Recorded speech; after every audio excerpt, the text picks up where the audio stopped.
નજર કરીએ વિગતવાર સમાચાર પર તો હવામાન વિભાગની આગાહી વચ્ચે અમદાવાદમાં ઠેર ઠેર વરસાદ વરસ્યો છે।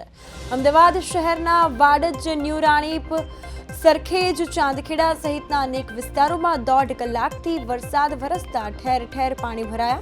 આ સાથે જ આગાહી અનુસાર આગામી 3 દિવસ પણ વરસાદ રહેશે। અમદાવાદમાં વરસાદી માહોલ રહેશે। આગામી 3 દિવસ આપને જણાવી દઈએ કે હવામાન વિભાગે 3 દિવસ આગાહી વ્યક્ત કરી છે અને નવસારી, વલસાડ સહિત દક્ષિણ ગુજરાતમાં ભારેથી અતિભારે વરસાદ પડી શકે છે।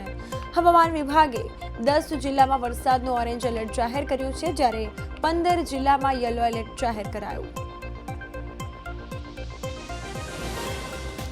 તો આગામી 3 દિવસ અમદાવાદમાં વરસાદી માહોલ। 10 જિલ્લામાં વરસાદનું ઓરેન્જ એલર્ટ, 15 જિલ્લામાં યલો એલર્ટ જાહેર કરાયું। હવામાન વિભાગની આગાહી વચ્ચે અમદાવાદ શહેરમાં વરસાદી માહોલ। વાડજ, ન્યૂ રાણીપ, સરખેજ, ચાંદખેડા અનેક વિસ્તારોમાં વરસાદ। 1.5 કલાકથી વરસાદ વરસતા ઠેર ઠેર પાણી ભરાયા।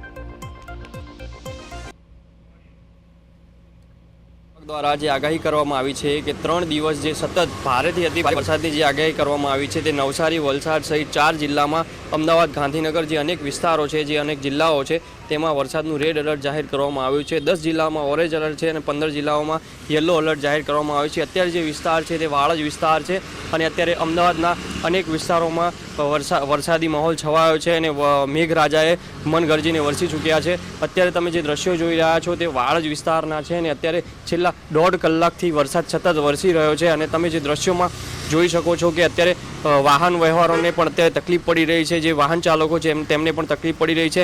પાણી ભરાવાની જે નીચાણવાળા વિસ્તારો છે તેમને પણ પાણી ભરાવાની જે સમસ્યાઓ છે તેમનો સામનો કરવો પડી રહ્યો છે અને જે નદીમાં અત્યારે પાણીનો જે વધારે સમાવેશ થઈ ગયો છે તેને લઈને અત્યારે ડેમો પણ ખોલી દેવામાં આવ્યા છે। એ રીતના જે દ્રશ્યો સર્જાયા છે તે રીતના અત્યારે જે રીતના 1.5 કલાકમાં જે વરસાદ વરસી રહ્યો છે અને હજુ થોભવાનું નામ નથી લઈ રહ્યો। કેમેરામેન હર્ષ સાથે સ્મિત ઉપાધ્યાય।